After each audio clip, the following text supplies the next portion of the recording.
नमस्कार विद्यार्थी मित्रांनो, मी प्राध्यापक धनंजय भाट, पलूस शिक्षण प्रसारक मंडळाचे कला वाणिज्य विज्ञान महाविद्यालय पलूस मराठी विभागाच्या वतीनं मी आपणा सर्व विद्यार्थ्यांचं मनापासून या वेब व्याख्यानात स्वागत करतो। मित्रांनो, आज आपण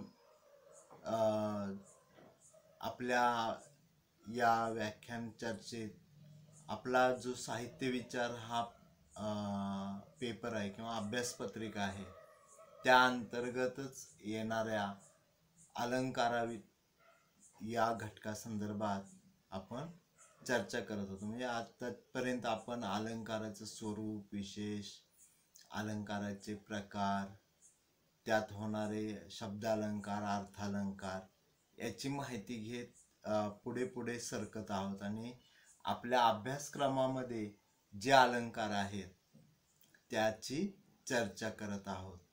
तर आज ज्या विषयी आपण चर्चा करणार आहोत ते अलंकार आहेत अतिशयोक्ती आणि स्वभावोक्ती। हे दोन्ही अलंकार अर्थालंकार या प्रकारात येणारे अलंकार आहेत। तर त्यातला पहिला जो अलंकार आहे अतिशयोक्ती, त्या अतिशयोक्ती संदर्भात मित्रांनो आपण माहिती घेऊया। तर अतिशयोक्तीचं बोलणं जे आहे ते व्यवहारात आपल्याला अनेक वेळा त्याचा प्रत्यय येतो आणि अनेक जण या पद्धतीने एखादी जी गोष्ट आहे ती सांगताना ती अधिक खुलवून सांगण्याचा, फुगवून सांगण्याचा प्रयत्न केलेला आपल्याला पाहायला मिळतो। हा जो प्रयत्न आहे तो अतिशयोक्तीचा एक प्रकार आपण म्हणू शकतो। तर जी मूळ कल्पना आहे, म्हणजे अतिशयोक्ती म्हणायचं कशाला, तर कोणती मूळ कल्पना आहे ती आहे त्यापेक्षा खूप फुगवून सांगणं आणि त्यातील असंभाव्यता जी आहे ती अधिक स्पष्ट करून सांगणं, याला अतिशयोक्ती म्हणतात। असंभाव्यता म्हणजे काय, तर ती गोष्ट संभवनीयतेच्या कक्षेत नसते, म्हणजे ती शक्य होईल असं वाटत नसतं, पण ती शक्य झाली असं सांगण्याचा प्रयत्न इथे केलेला असतो। दुसऱ्या बाजून आपल्याला असंही म्हणता येईल की ज्याचं वर्णन करायचंय त्याची वस्तुस्थिती असेल त्यापेक्षा अधिक फुगून वर्णन केलेले असते, तेथे अतिशयोक्ती अलंकार होतो। आहे ती वस्तुस्थिती थोडी आपण असं म्हणू की लपवली जाते की काय, म्हणजे लपवायची आणि वेगळंच काहीतरी सांगायचं असाही प्रकार, म्हणजे फुगवून सांगण्याची बाब जी आहे ती या अतिशयोक्तीमध्ये आपल्याला दिसते। असंभाव्य किंवा अशक्य गोष्टी शक्य झाल्याचे वर्णन जिथे असतं तिथे अतिशयोक्ती असते।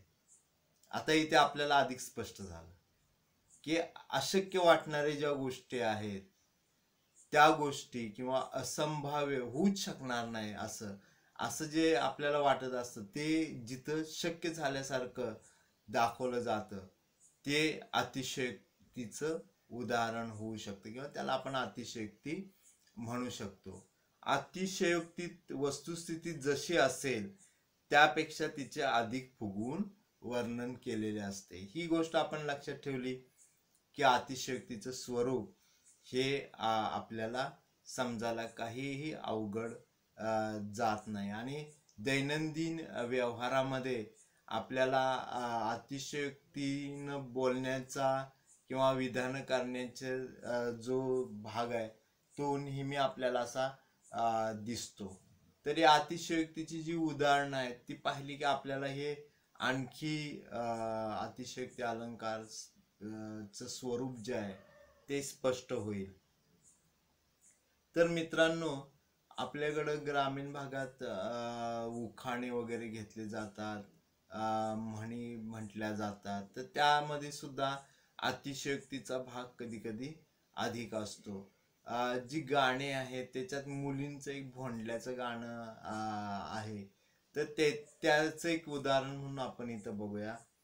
दमडीचं तेल आणलं, सासूबाईंचं न्हाणं झालं, मामंजींची दाढी झाली, भाऊजींची शेंडी झाली, उरलं तेल झाकून ठेवलं, लांडोरीचा पाय लागला, वेशीपर्यंत ओघळ गेला, त्यात उंट पोहून गेला.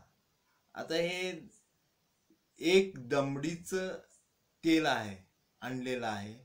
त्या तेलामध्ये काय काय गोष्टी होऊन गेल्यात याचे वर्णन या ठिकाणी आहे. म्हणजे कोणकोणत्या गोष्टी उरकल्या सांगताना वस्तुस्थिती आहे त्यापेक्षा, म्हणजे आता दमडीचं तेल ते असं किती येणार आहे, पण त्यामध्ये काय काय झालं या गोष्टी आपण इथे जर बघितल्या. सासूबाईंचं न्हाणं, मामंजींची दाढी, भाऊजींची शेंडी, पुन्हा उरलं तेल झाकून ठेवलेलं आहे, त्याला पाय लागला तर त्या लांडोरीचा पाय त्याचा ओघळ गेला वेशीपर्यंत, आणि पुन्हा त्यात उंट पोहून गेला.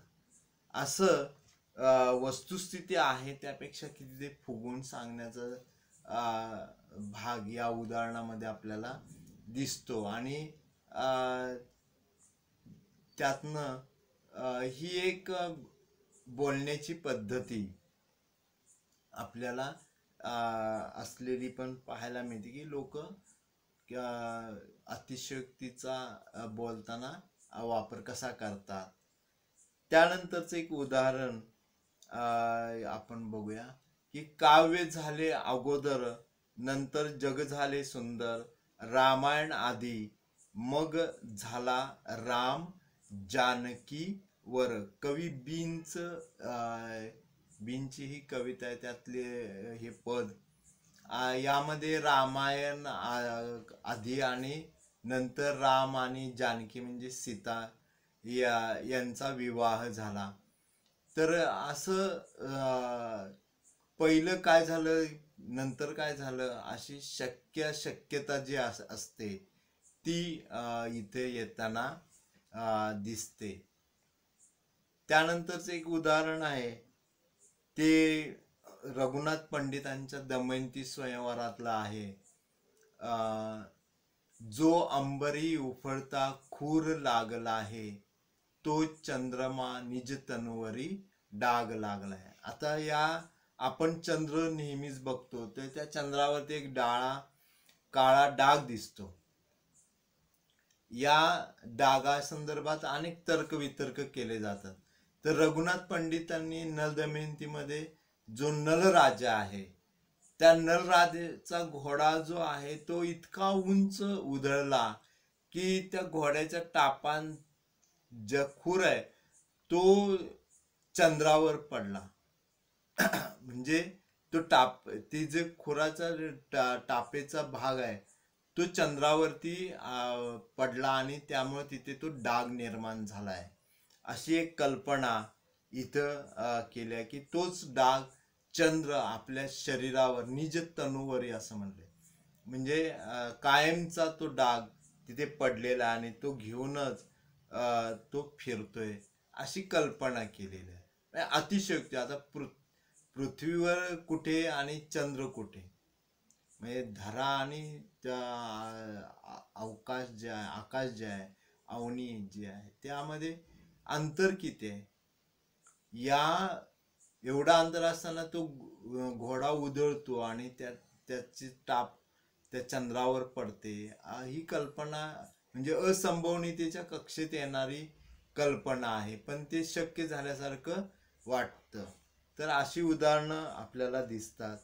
मंगेश पाडगावकरांची कविता आहे, त्यामध्ये ते म्हणतात, तू असतीस तर झाले असते, आहे त्याहून जगे सुंदर, चांदण्यात विरघळले असते गगनधरेतील धुसर अंतर. म्हणजे आपली जी तो नायक आपल्या नायिकेच्या विषयी म्हणतो की तू जर समोर असतीस तर इथं जे गगनधरा आहे म्हणजे आकाश आणि पृथ्वी यामधलं अंतर सुद्धा मिटून गेलं असतं.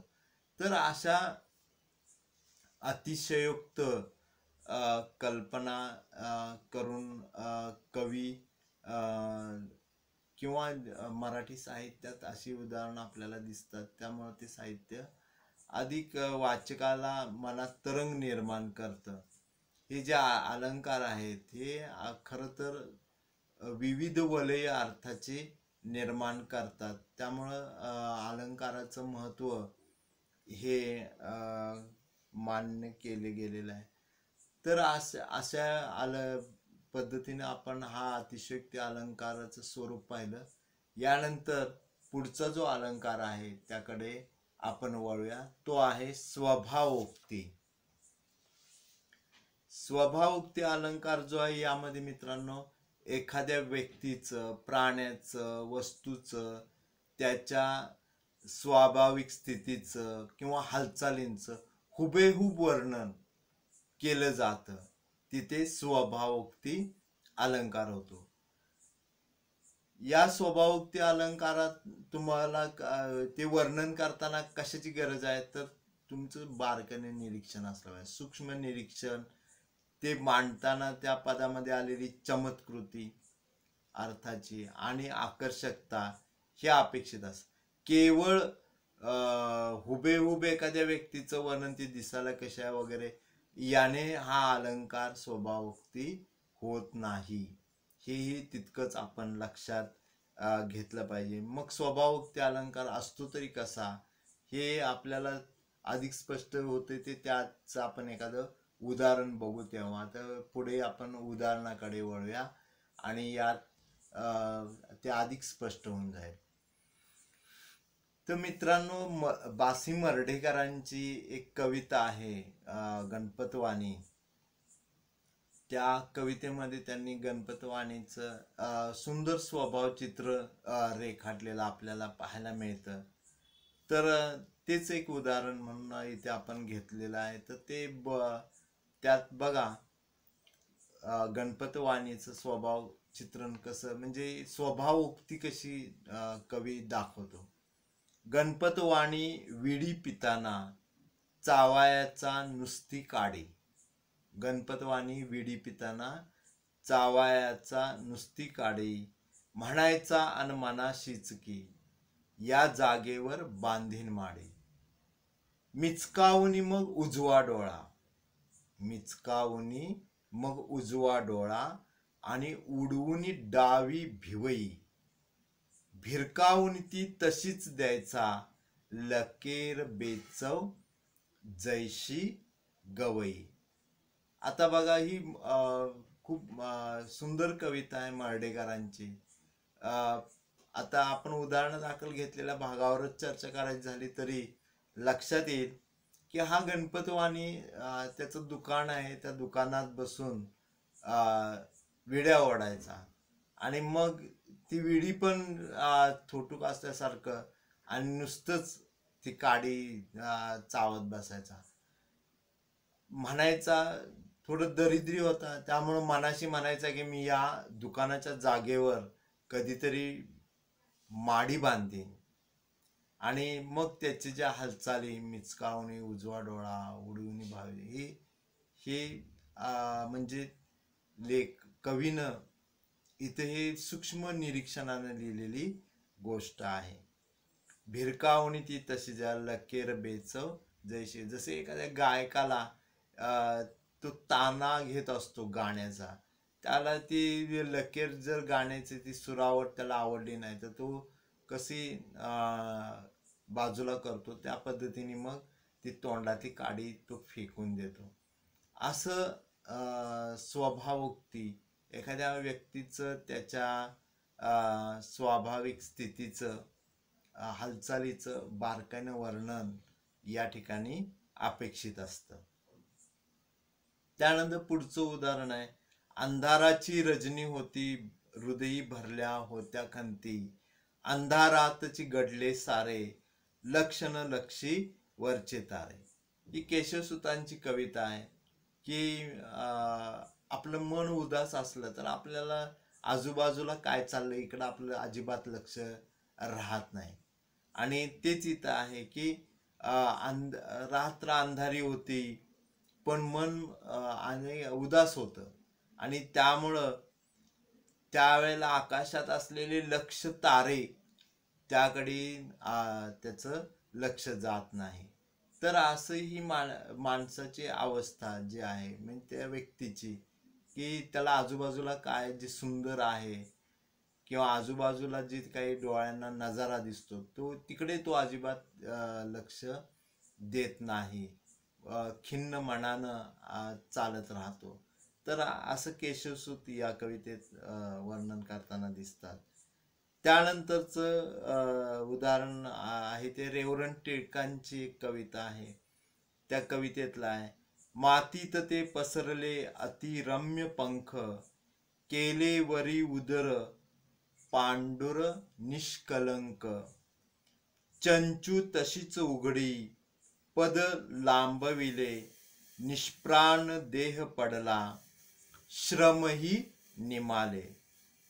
केवढे हे क्रौर्य अशी रेवरंट टिळकांची कविता आहे. त्या कवितेमधलं हे उदाहरण आहे. इथे कवी एका पक्षिणीचं वर्णन करतो की ही पक्षीण मृत झालेली आहे, म्हणजे तिला कोणीतरी बाण मारलेला आणि ती तिथं मृत पडलेली आहे पक्षी. त्यावेळेला ती दिसते कशी त्याचं वर्णन आहे. तर त्या पक्षिणीचे जे सुंदर पंख आहेत ते मातीत पसरून पडले होते. त्या पक्षिणीचं पांढरं फटक पोट जे आहे ते असं वरती आलेलं दिसत होतं. तिची चोच जी आहे ती उघडी पडली होती. तर ते पाय जे तिचे होते त्या पक्षिणीचे ते असे लांब असे कडक झालेले लांबवलेले दिसत होते. तिचा निष्प्राण देह त्या मातीत निवांत पडलेला होता. त्यामुळं आतापर्यंत तिने केलेले जे श्रम आहेत तेही थांबल्यासारखे झाले होते. असं रेवरंट टिळक त्या पक्षिणीचा, मृत झालेली पक्षी जी मातीत पडलेली आहे जमिनीवर, तिचं वर्णन करताना दिसतात.